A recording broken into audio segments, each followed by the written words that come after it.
కేవలం 7,999 up to 10 kgs వరకు బరువు తగ్గి అధిక బరువు నుంచి వచ్చే ప్రధాన సమస్యలను దూరం చేసుకోండి. కాకినాడలో జయలక్ష్మి సొసైటీ బాధితులు లబోదిబోమంటున్నారు. 3 ఏళ్లు దాటినా తాము కట్టిన డబ్బు పరిస్థితి ఏంటో అర్థం కాక అధికారుల చుట్టూ తిరుగుతున్నారు. మరోవైపు సొసైటీలోని 2 వర్గాలుగా విడిపోయి విమర్శలు చేసుకుంటుండటంతో వారి పరిస్థితి అగమ్య గోచరంగా మారింది. కాకినాడ రూరల్ సర్పవరంలో 1999లో Jayalakshmi mutual aided multipurpose cooperative society limited సంస్థ ఏర్పడింది. ఉమ్మడి తూర్పుగోదావరి, పశ్చిమ గోదావరి, కృష్ణా, విశాఖ జిల్లాల్లో బ్రాంచ్లున్నాయి. మొత్తం 20,000 మందికి పైగానే డిపాజిట్దారులున్నారు. అధిక వడ్డీలను ఆశ చూపి డిపాజిట్దారుల నుంచి డబ్బులు సేకరించారు గత పాలక మండలి సభ్యులు. దాదాపు 582 కోట్లు డిపాజిట్ రూపంలో వసూలు చేశారు. దానిపై సిబిసిఐడి విచారణ జరిగింది. నివేదిక ప్రభుత్వానికి అందింది. తమ బినామీలకు రుణాలు ఇప్పించి అడ్డంగా దోచేశారు చైర్మన్, వైస్ చైర్మన్, డైరెక్టర్లు. అంతా పక్కా ప్లాన్ ప్రకారం ఆస్తులు కూడగట్టారు. ఎక్కడా దొరకకుండా అందిన కాడికి నొక్కేశారు. Chairman Seetharamanjaneyulu, vice chairman Visalakshi, డైరెక్టర్లు డిపాజిట్దారులను బురిడీ కొట్టించారు. వాళ్లందరినీ అరెస్ట్ చేశారు. బెయిల్పై విడుదల కూడా అయిపోయారు.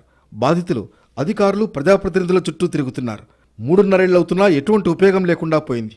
అసలు ఆ నిధులకు సంబంధించి సమాధానం చెప్పడం లేదు పాత చైర్మన్, వైస్ చైర్మన్లు. ప్రస్తుతానికి బాధితుల్లో ఇప్పటి వరకు మానసిక ఆందోళనతో 80 మంది వరకు చనిపోయారు.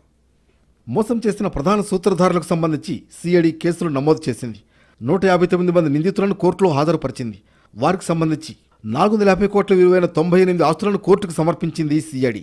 ఇప్పటి వరకు ట్రిబ్యునల్లో 235 మందిపై కేసులు నమోదయ్యాయి. పాత చైర్మన్ సీతారామాంజనేయులు, వైస్ చైర్మన్ విశాలాక్షిలు కొందరికి రుణాలిచ్చారు. వాళ్లను తమ బినామీలుగా పెట్టుకున్నారు. ప్రస్తుతం కొందరు విదేశాలకు పారిపోయినట్లు విచారణలో తేలింది. వాళ్లను పట్టుకోవడానికి రెడ్ కార్నర్ నోటీసులు కూడా జారీ చేశారు. అయితే బాధితుల్లో ఆందోళన అంతకంతకు పెరుగుతోంది. సొసైటీ మీద పట్టు కోసం 2 వర్గాలుగా విడిపోయారు.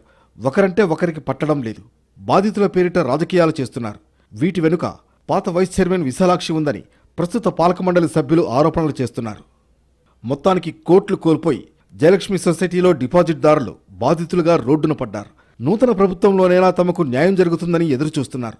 ఇంతలోనే సొసైటీలో పట్టు కోసం వర్గాలుగా విడిపోయి ఒకరిపై ఒకరు విమర్శలు, ఫిర్యాదులు చేసుకుంటుండడం మిగతా బాధితులను ఆవేదనకు గురిచేస్తోంది.